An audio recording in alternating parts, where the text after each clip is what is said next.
Hey guys, Miss Sandell here. I hope you are having a really great week. I wanted to stop and talk to you just a little bit about this week's assignment over Robert Frost. Robert Frost is one of my favorite poets of all time. I'm so glad that he is anthologized and a subject of our study in this particular class of American literature since the Civil War.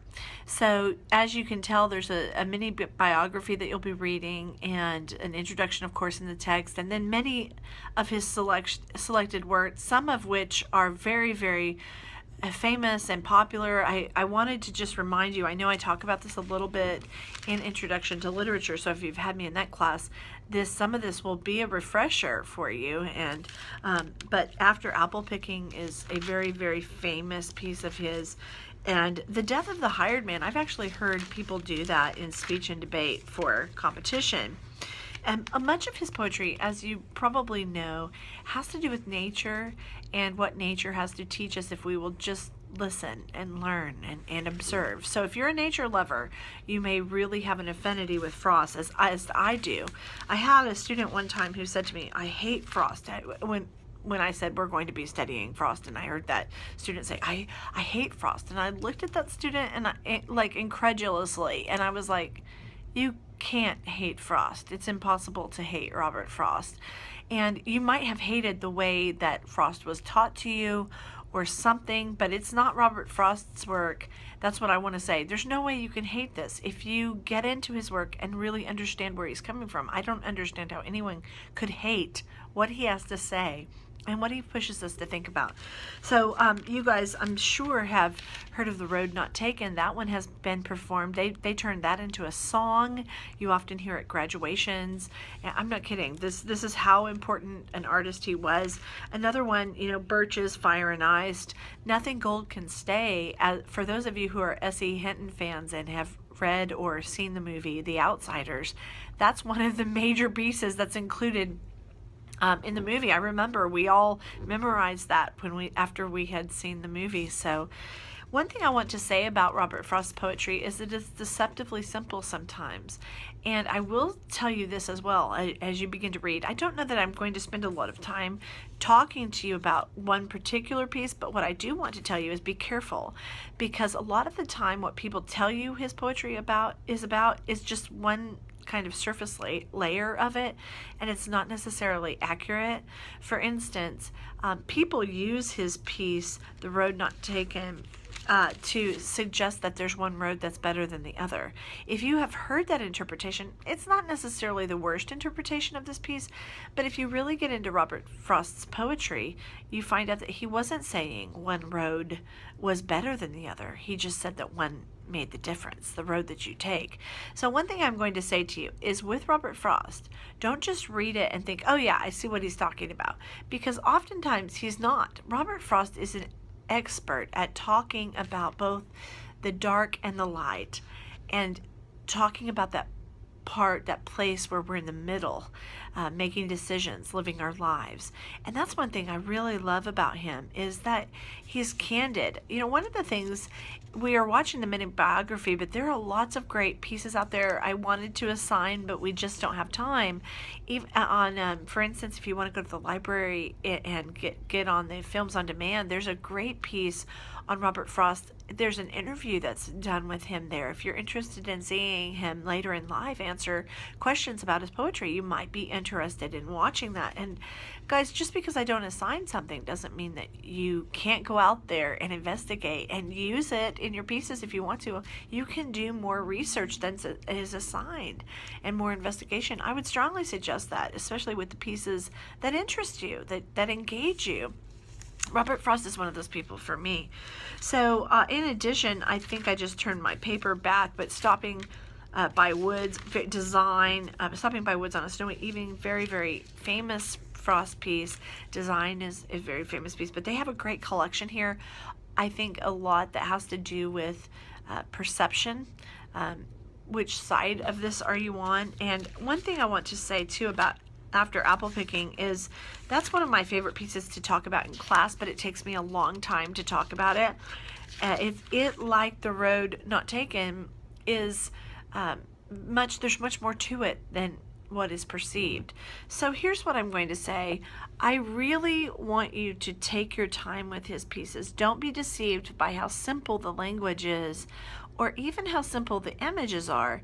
Look for the area of conflict in his piece. One thing I always say about Robert Frost is you can read the piece and get something from it and be inspired by it.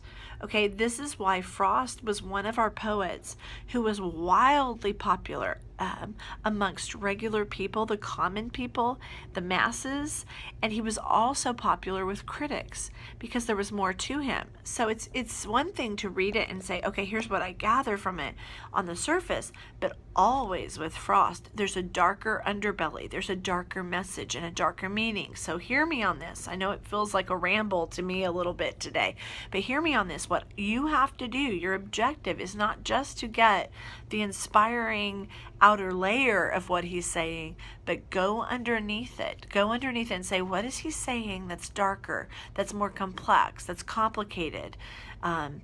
What is that extra message, a level and layer of message that he's trying to say? And that is what I'm trying to say to you, and that's my assignment for you, is as you get into these pieces, look for the outer layer of what he's saying, because it's beautiful. Most often there's just beautiful messages in it. And then what is the darker, what is the underbelly of this? What is he trying to challenge us on, and what conflict is he really discussing? Okay, so for instance, let's go ahead and look together, because we can, at Nothing Gold Can Stay, which is very famous, and I think I can do this in under 3 minutes. And so let's go ahead and look at that. Nothing gold can stay. Nature's first green is gold, her hardest hue to hold. Her early leaf's a flower, but only so, an hour. Then leaf subsides to leaf. So Eden sank to grief. So dawn goes down to day. Nothing gold can stay. Okay, so what we would say on the surface is we see nature very clearly. We see cycles of time. We see what happens in cycles of time, those moments.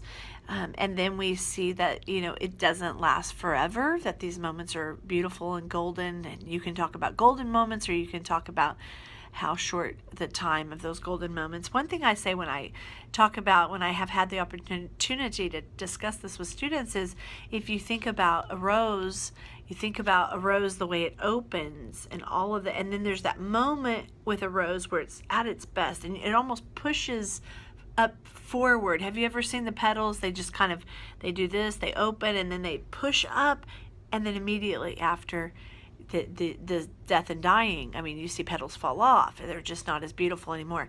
So one thing he's saying about our lives is that the really golden moments are just that. They're not long periods of time. Those golden moments and the best parts of your life are just moments that are gone in an instant, it seems. You develop, you wait for it. And think about how this applies to us.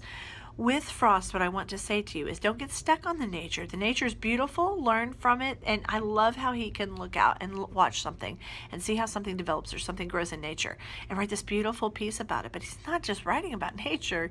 He's writing about our connection to it. What does it have to say about our lives? About the beauty of our lives, the challenges, the conflicts. What's it have to say? So in this piece, one of the things that's mentioned here that I don't want you to overlook is, first of all, nature's first green is gold, her hardest hue to hold. And I think when you go through it a second time, thinking about how this applies to us, how there's some things that we want to hold on to that just don't last. And in nature, I have an 8-year-old right now, and it is nature itself. She's going to grow up and she's going to go and have her own life and do her own thing. She won't always be at home. Nature's first green is gold. These beautiful moments that I have right now, this is it. Every day that goes by, I'm closer to the time where she's going to be grown up enough to leave. When he talks about nothing gold can stay, I can't keep Psalm at home forever. That's my daughter's name, Psalm. But I can't keep her at home. Something's wrong if she's 35 and still living with me. No offense, anybody out there. But nature, the way nature happens is that we grow, we change, and we start new chapters in life, and Psalm will have indeed her own chapters to deal with in life. Is anybody hearing me? So there's sadness that comes with unveiling nature and seeing what nature has to say to us. There's an element of sadness, and there's an element of just absolute straight up reality. Some things just don't last forever, right? And there are changes. So another thing I want you to note at is this line that says, "So Eden sank to grief." And this is a reference. Eden is a reference to the Garden of Eden. And again, how does this play in here? That it sank to grief. Well, how did that happen? Well, you need to know a little bit about the story of the Garden of Eden to understand this, that nothing gold can stay. And one thing here, he does a great job talking about, I think Robert Frost is interesting when he talks about the afterlife and kind of questions the afterlife, what's after this. He's very interesting in the way he says it. But with Eden, this kind of quizzical question and the quizzical moment for him is, so Eden sank to grief. It was inevitable. It was going to happen. There were golden moments, but those moments passed, as they do in nature. I think that's kind of cool. And if you relay that to human nature, then you think about how, whether we self-sabotage or whatever we're doing, or it's just a matter of time before the inevitable happens, destiny. I mean, Frost is all over that. So I'm on 11 minutes already, and that's pretty lengthy for me. So I want to shut this down and just say, enjoy this trip through Frost, but don't go quickly. Take your time. Look for the surface layer. Look for what's inspiring, because he always has it. And then look for the critique. Look for the darkness. Look for the sadness. Look for grim realities, whatever that means, okay, in each one of these pieces. Okay, I look forward to hearing what you have to say. I kind of wish sometimes we had a lot more time and we could be in a classroom dishing this out together, hashing back and forth and covering these, but I do enjoy seeing what you have to say, so I look forward to what you will write. And okay, have a great week. Bye-bye.